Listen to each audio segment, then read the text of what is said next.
My name is Claire Whitaker. I am 29 years old, and until a few months ago, I still believed that if you loved your family hard enough, they would eventually love you the same way back.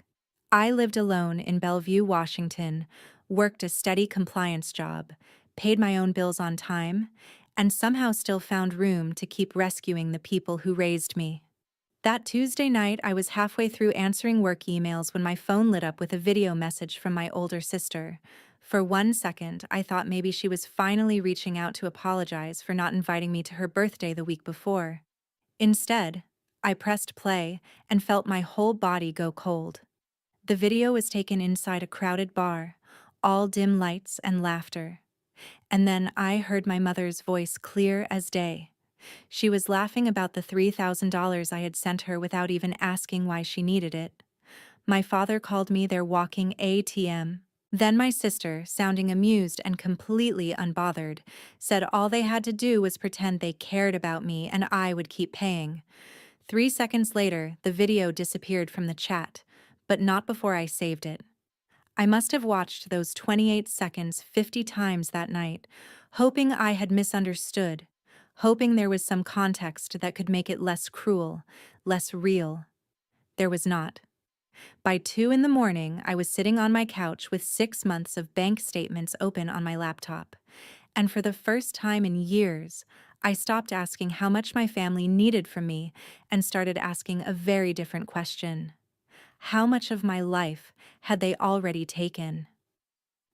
By sunrise, I made one decision, and when they realized what I had done, the panic started almost immediately.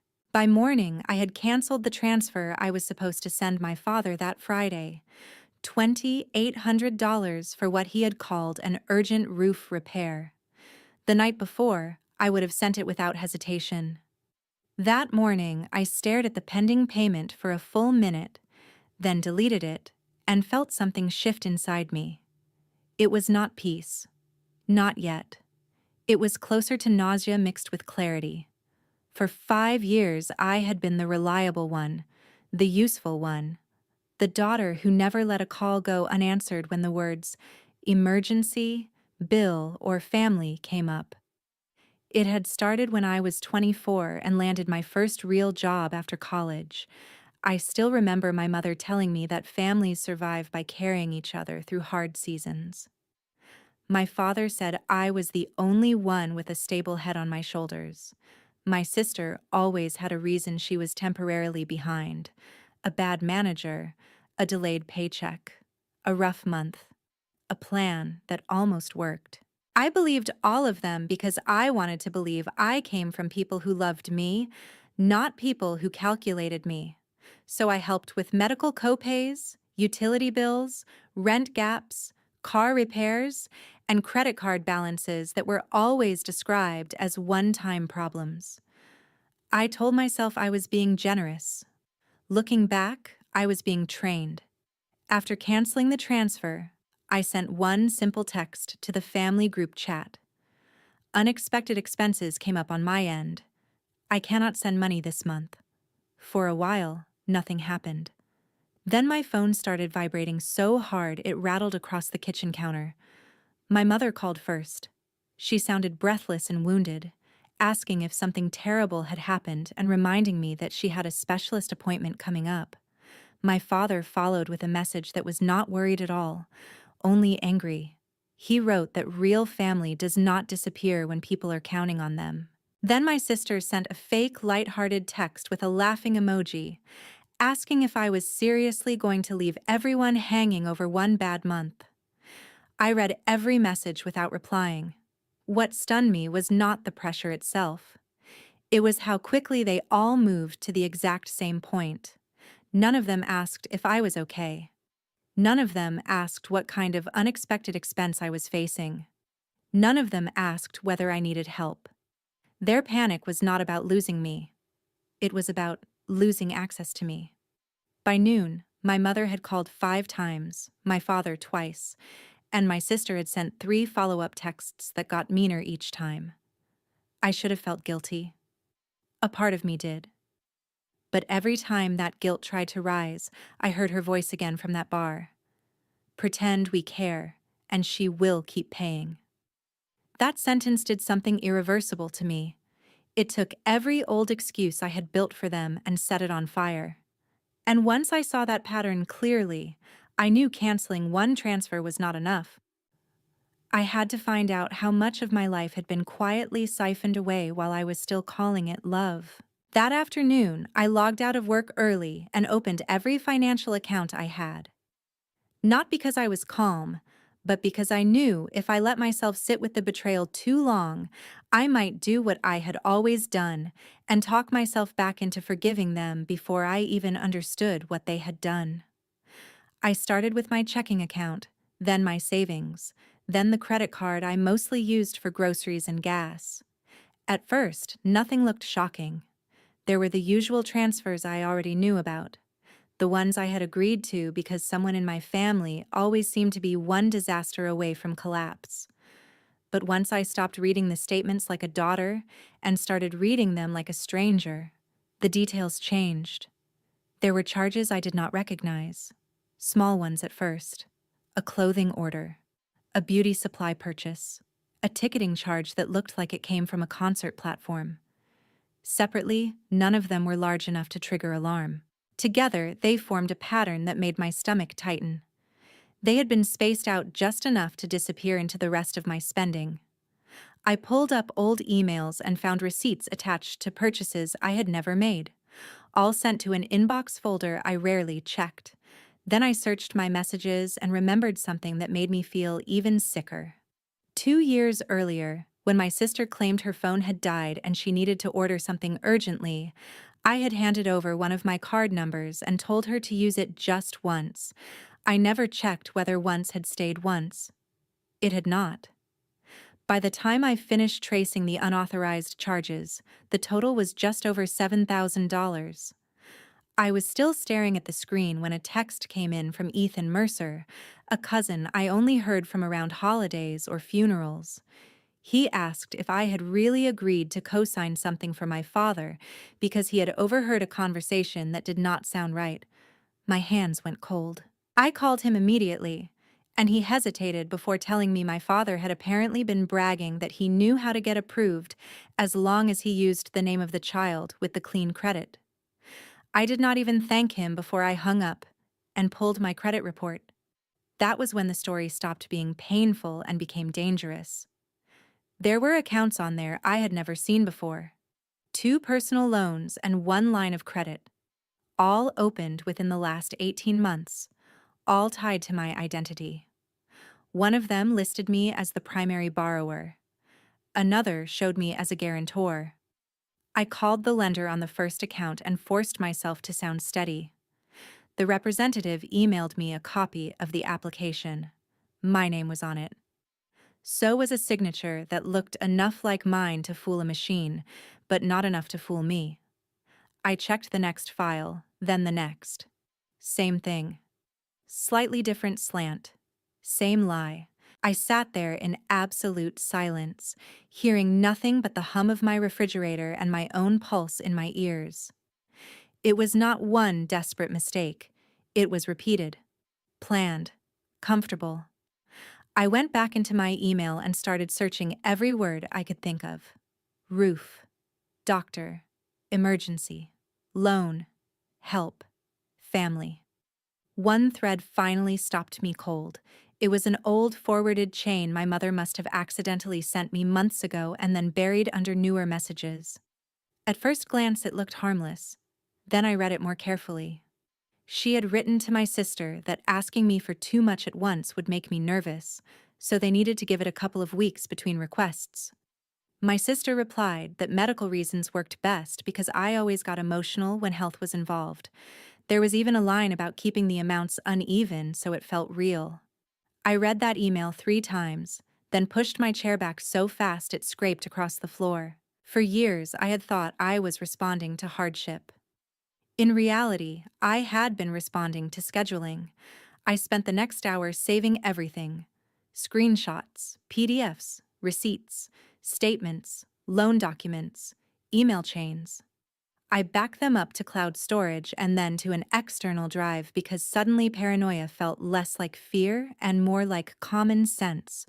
When I finally looked up, the sun had gone down and my apartment windows had turned black. I had numbers now. Over $45,000 in direct support in the last year alone. More than $150,000 over 5 years if I counted the transfers, the balances I paid off, the unauthorized charges, and the fraud attached to my name. I wish I could say I cried. I did not. I just sat there with my phone in my hand, staring at the family group chat, realizing that the people I had trusted most had not only laughed at me behind my back, they had built a system around me. And once I understood that, I knew the next step could not be emotional. It had to be precise. I did not invite them to my apartment. I did not want them in my space.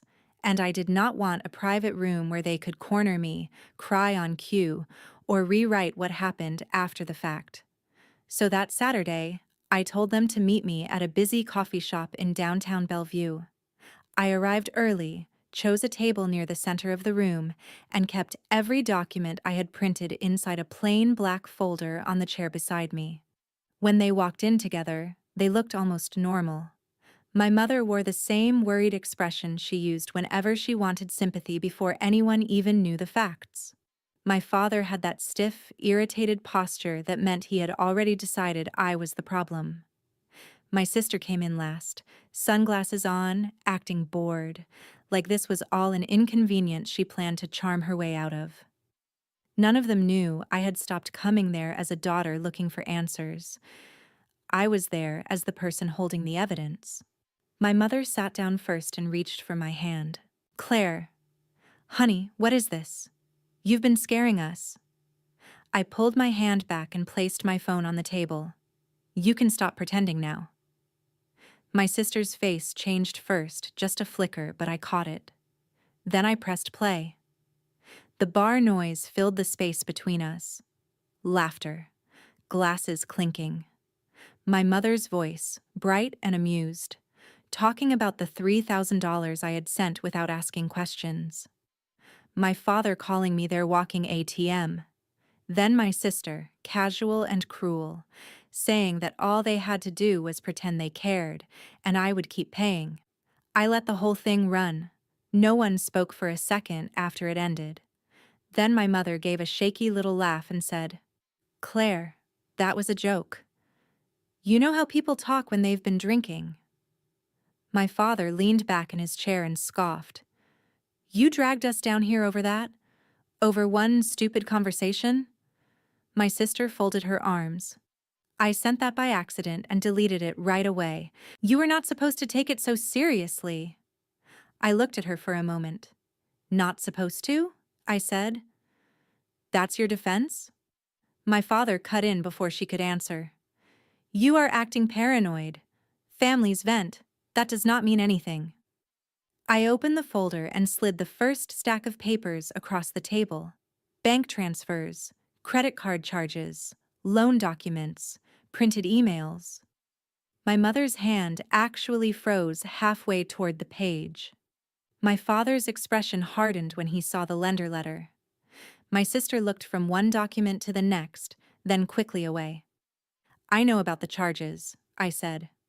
"I know about the loans. I know about the forged signature. And I know you were spacing out emergencies so I would keep saying yes." My mother's face drained of color.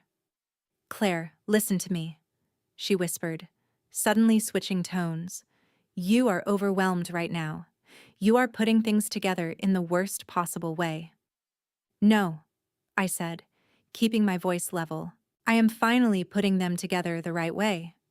My father shoved the papers back toward me. "You cannot prove anything." "Actually," I said, "I can prove quite a lot." I tapped the loan application. "This signature is not mine." Then I tapped the email chain. "And this is not a misunderstanding. This is strategy." My sister finally snapped. "Oh my God, do you hear yourself? We are your family. We needed help. Sorry, we are not as perfect and cold as you." There it was. Not guilt. Not shame. anger that I had stopped playing my role. My mother reached for me again, eyes filling on command. Please do not do this. We love you. Whatever this looks like, it is not what you think. I stared at her and realized how many times that exact voice had moved me before. How many times I had mistaken performance for pain. You did not need a daughter, I said quietly. You needed a payroll account. My father's chair scraped hard against the floor as he stood up. A few people at nearby tables looked over. You ungrateful little... He started, then stopped when he noticed the attention. My sister yanked out her phone, already typing. I knew before she even lifted her eyes what she was doing. She was going online. She was going to get ahead of the story the only way people like her knew how. My mother whispered, "If you go outside this family with this, you will destroy us." I held her gaze. You should have thought about that before you built a system around me. Then I closed the folder and stood. Everything I found has already been sent to my lawyer. That landed harder than the video had. My father went still. My mother blinked like she had not heard me correctly. My sister actually laughed, but it sounded forced now. You would really do that to us? She asked. I looked at all three of them and felt something cold settle into place. You did it to me first. I walked out before they could regroup, before the tears could start, before my father could turn loud and vicious in the parking lot. By the time I reached my car, my phone was already lighting up again. My sister had posted an Instagram story about fake loyalty and selfish people who abandon family when things get hard. My father texted that I was making a mistake I would regret for the rest of my life. My mother left a voicemail so soft and broken it would have fooled me a week earlier. I listened to none of it twice, because for the first time, I understood exactly what was happening. They were not defending the truth. They were fighting for control. And once they realized guilt was no longer working on me, I knew they were about to get uglier than ever. They got uglier fast. By the time I woke up the next morning, my sister's Instagram story had turned into a full performance. She never used my name, but she did not need to. She posted vague lines about betrayal, about people who act generous just so they can weaponize it later, about how some family members only care about money and control. A few people who knew us well enough to guess started watching my account. One old family friend sent me a message that said, "I hope whatever happened can be worked out privately." That was the first sign their version of the story was already spreading. My father took a different route. He sent me 3 texts in a row, each one meaner than the last. He said I was humiliating my own family over paperwork I did not understand. He said I had always thought too highly of myself since getting a corporate job. Then he told me if my mother's health got worse because of this stress, it would be on me. My mother, of course, leaned all the way into that script. Around noon, I got a call from an unknown number. A woman said my mother had collapsed and was being taken in for emergency evaluation. My whole body reacted before my mind did. I was already grabbing my keys when something stopped me. The woman had not identified the hospital. She had not even said my mother's full name. I asked where she was calling from, and there was a pause, just a little too long to feel real. Then she gave me the name of a hospital 20 minutes away. I hung up and called the main line myself. No patient by that name had been admitted.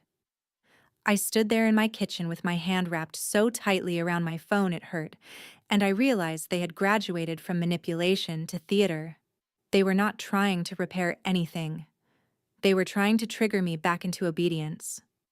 That was the moment the last bit of hesitation left me. On Monday, I hired an attorney named Megan Cross, a sharp, controlled woman with the kind of face that never changed when people lied to her. I brought her everything I had: the saved video, the bank transfers, the unauthorized charges, the email chain, the loan applications with signatures that were not mine. She did not interrupt much while I explained it, but when she finally looked up from the stack, she said, "You did the right thing by documenting first and speaking second." That sentence calmed me more than any sympathy could have.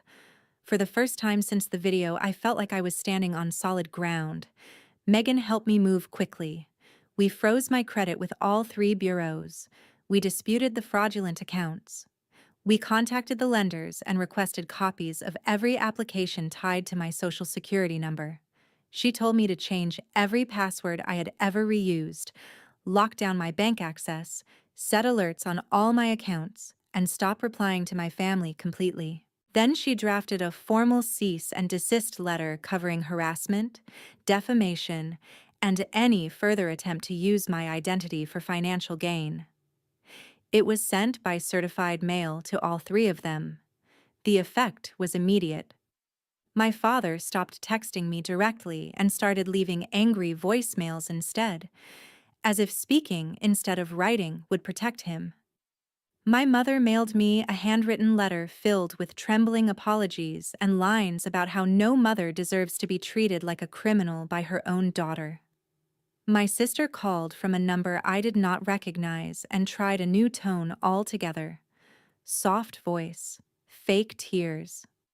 She said she had not realized things had gone that far, that Dad handled most of the money stuff, that she had just been caught up in family stress and said stupid things in that video. Then, when I stayed silent, her voice changed. She said I was overreacting. She said no judge would care about a few family loans and some online purchases. She said if I dragged this out, everyone would see what kind of person I really was. I ended the call without saying a word and forwarded the recording to Megan. A week later, the lenders began responding. Two of the accounts were placed under fraud review. One requested a signature comparison. Another confirmed the phone number on file was not mine. Every piece of official confirmation hit me in a strange way. It was validating, yes, but it was also brutal, because each letter proved that what had happened was not just emotional betrayal, it was administrative, systematic, deliberate. Somewhere along the line, my family had stopped seeing me as a person and started seeing me as a usable set of numbers. Around that same time, the stress started bleeding into the rest of my life. I was still doing my main job, but I gave up a weekend consulting gig because I could not focus well enough to trust my own work. I slept badly, ate when I remembered, jumped every time my phone lit up. Megan noticed before I said anything and suggested I talk to someone who was not connected to the case. I started therapy the following week, partly because I knew I needed help, and partly because I was tired of carrying around the shame they had trained into me. In those early sessions, I kept repeating the same sentence. I should have seen it sooner. My therapist asked me why people always expect the person being manipulated to have perfect clarity, while the people doing the manipulating are allowed to hide behind family and stress and need. I did not have an answer for that. What I did have by then was something much more useful than guilt. I had paperwork. I had timelines. I had proof. And every day that passed, my fear of what they might do next got a little smaller than my determination to make sure they never got to do it again. Viet Phan saw thought for a couple of seconds. For a few weeks, things went strangely quiet. Not peaceful, just quiet in the way a house gets quiet before a storm hits. The formal letters had rattled them, and the fraud disputes were moving forward, so the non-stop calls slowed down. But people like my family did not back off because they understood boundaries. They backed off when they were trying to think of a better angle. I knew that. I just did not know what the next angle would be. Then my sister texted me from a new number on a Thursday afternoon and asked if we could meet.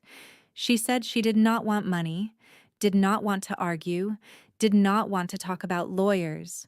She said she just wanted one chance to apologize face to face because everything had gotten so ugly and she hated how things ended at the coffee shop. I read the message 3 times. Part of me wanted to delete it, Another part of me, the older, softer part that had spent years translating other people's selfishness into pain I felt responsible for, wondered if this was the first real crack in her act. I did not trust her, but I agreed to meet anyway. Not because I believed her, because by then I had learned that when people are desperate, they eventually show you the truth if you stay calm long enough. We met at a hotel lobby cafe in downtown Seattle, a place full of business travelers, security cameras, and too many witnesses for anyone to cause a scene. She arrived wearing a cream coat and a strained smile, looking polished in the exact way people do when they want forgiveness to come to them faster than accountability. For the first few minutes, she played the role well. She said she had been angry for years and had started treating cruelty like a joke because everyone else in the family did it. She said Dad always made everything about money and Mom always made everything about guilt. And somewhere in the middle, she stopped seeing how ugly it had become. She even cried a little, just enough to make it look uncontrolled. Then she said the line she clearly thought would reach me. She said, "Claire, I miss my sister." I almost laughed when I heard it because that was the point, was it not? She missed the version of me who paid, explained, forgave, and stayed. Still, I let her keep talking. I wanted to see how far she would go. She leaned in and lowered her voice and said she wanted to help me fix this before it got worse for everyone.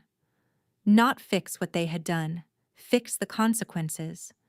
She said if I would just tell my lawyer I had overreacted and stop pushing the fraud claims, Dad could handle the rest quietly.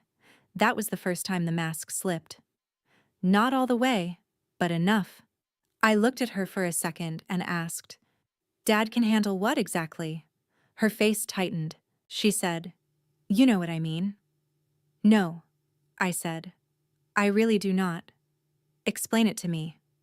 For the first time since she sat down, she looked uncomfortable. She glanced away, then reached for her coffee with the wrong hand, and that was when I noticed the phone.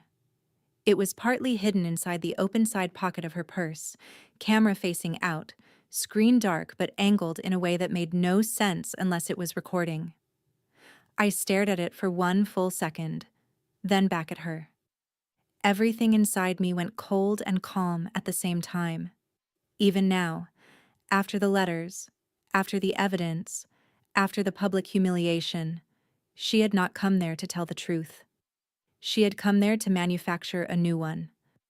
I leaned back in my chair and said, "Are you recording this?" She froze.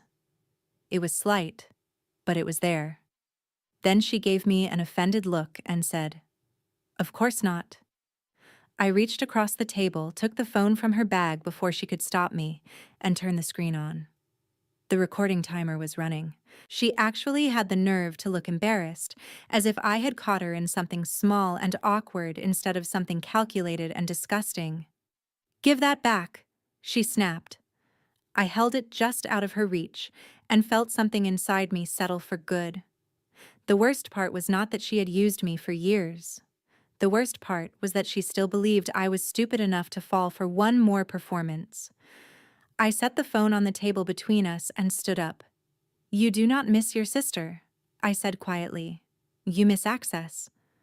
Her mouth opened, then closed.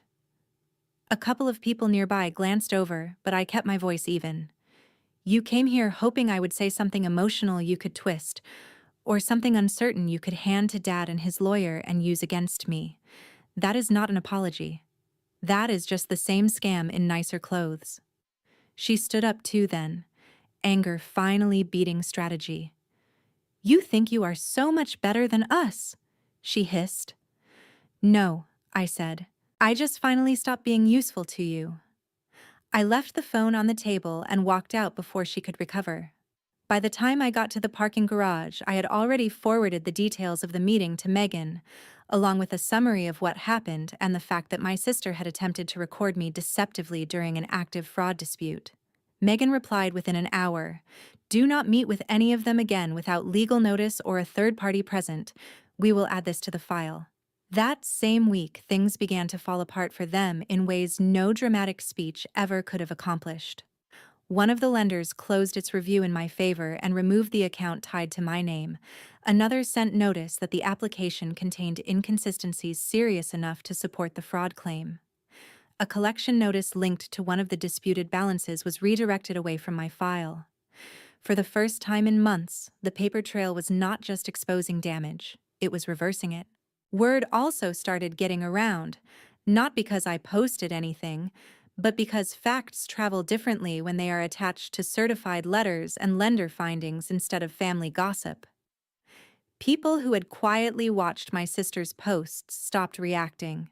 A family friend who had once urged me to keep it private sent a short apology and said she had not known the full story.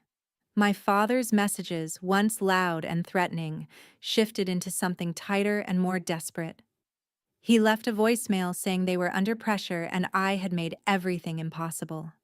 My mother sent another letter, this one less wounded and more frantic, saying bills were piling up and my father might lose the truck if I did not stop all of this. I read that line twice, not because I felt sorry for them, but because I finally understood what justice looked like in this story. It did not look like me screaming in their faces. It looked like consequences arriving where my money used to. By the end of that month, my father had taken extra driving work to stay afloat. My mother picked up more hours at a retail job she used to complain was beneath her. My sister, who had acted for years like stability, was optional as long as someone else could be guilted into funding her chaos, moved back into my parents' house after falling behind on her own payments. None of it was dramatic in the way movies like to be dramatic. No one collapsed in public. No one begged on my doorstep. It was better than that. It was real. Their lives got smaller the moment they could no longer build them on top of mine. And once I saw that happen, I knew I was finally close to something that had felt impossible for a long time. Not revenge exactly. Something quieter, something cleaner. I was getting my life back. Viet Phan Bei Quang Nam Tram Tu thought for a second. 8 months after the night my sister accidentally sent me that video, I signed the papers for a small condo just outside Bellevue. It was not huge and it was not fancy, but every inch of it felt honest. The kitchen was narrow, the floors creaked in 2 places, and the second bedroom was barely big enough for a desk and a bookshelf. But when I walked through that front door, I felt something I had not felt in years. Safety. Not the fake kind I used to buy with money, hoping if I gave enough, loved enough, fixed enough, I would finally earn peace inside my own family. I mean real safety. The kind that comes from knowing no one has a key, no one has access to your accounts, and no one gets to turn your compassion into a business model ever again. By then, the fraud disputes had mostly been resolved in my favor. The accounts that were never mine were removed. My credit had recovered. My savings had started growing for the first time in years because the money I earned was finally staying in my life instead of disappearing into someone else's crisis of the week. I changed jobs too. The stress of everything that happened forced me to look at my whole life differently, and a few months after the case began, I accepted a new position with better pay and healthier hours. For the first time in a long time, I was not living in reaction mode. I was building something. Slowly, carefully, for myself. I started running on Saturday mornings with a local group. Even though I was terrible at it at first, I volunteered twice a month at a community center, helping older adults set up phones, email accounts, and video calls with their families. That ended up teaching me more than therapy alone ever could. It showed me that helping people is not the problem. Love is not the problem. Generosity is not the problem. The problem is what happens when guilt gets dressed up as love and you start calling exploitation kindness. A few weeks after I moved in, my sister called me from a number I did not recognize. I almost ignored it, but something told me to answer. Her voice was quieter than I had ever heard it. Not warm, not exactly sincere, but smaller. She told me she was sorry. She said she knew she had crossed lines she could not defend anymore. She said she understood if I never wanted a relationship again, but she needed me to know that she had been wrong. I listened without interrupting. And when she finished, I told her something I had practiced saying long before that call ever came. I said I could wish her healing without reopening the door she helped break down. I said forgiveness and access were not the same thing. I said I hoped she built a life she did not need to steal from anyone else to maintain. Then I ended the call. No screaming, no dramatic final speech, just a boundary, spoken clearly. That was the moment I realized how much I had changed. The old version of me believed love meant staying available no matter how badly people treated you. The woman I am now knows better.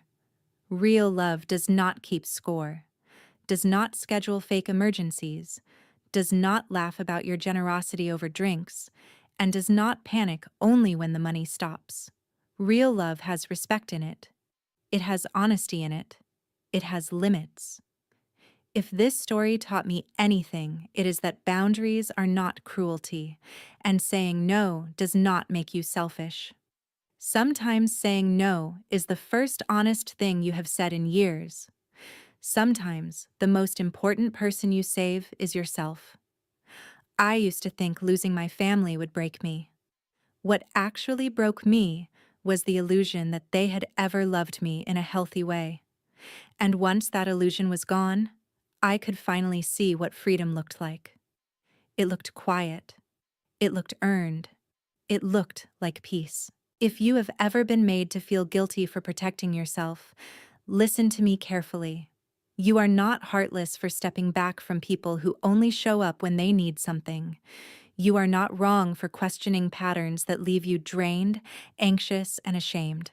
And you are not weak for loving deeply. You just have to learn that love without boundaries is the easiest thing in the world for the wrong people to weaponize. The hardest lesson I learned was also the most valuable one. Family is not defined by blood, history, or obligation. Family is defined by care that does not require your silence, your fear, or your sacrifice to survive. Once I understood that, I stopped mourning the role they wanted me to play and started building a life that actually belonged to me. And that, more than any argument, any legal letter, or any consequence they faced, was the most satisfying ending of all. At Revenge Argon, our team works hard to create meaningful, engaging stories that are crafted with care and purpose. We are committed to making it clear that these are fictional stories, created to share educational lessons, valuable insights, and thought provoking messages with our viewers. After hearing this story, which character stood out to you the most, and why? Also, what kind of family drama or revenge story would you like to hear next on the channel?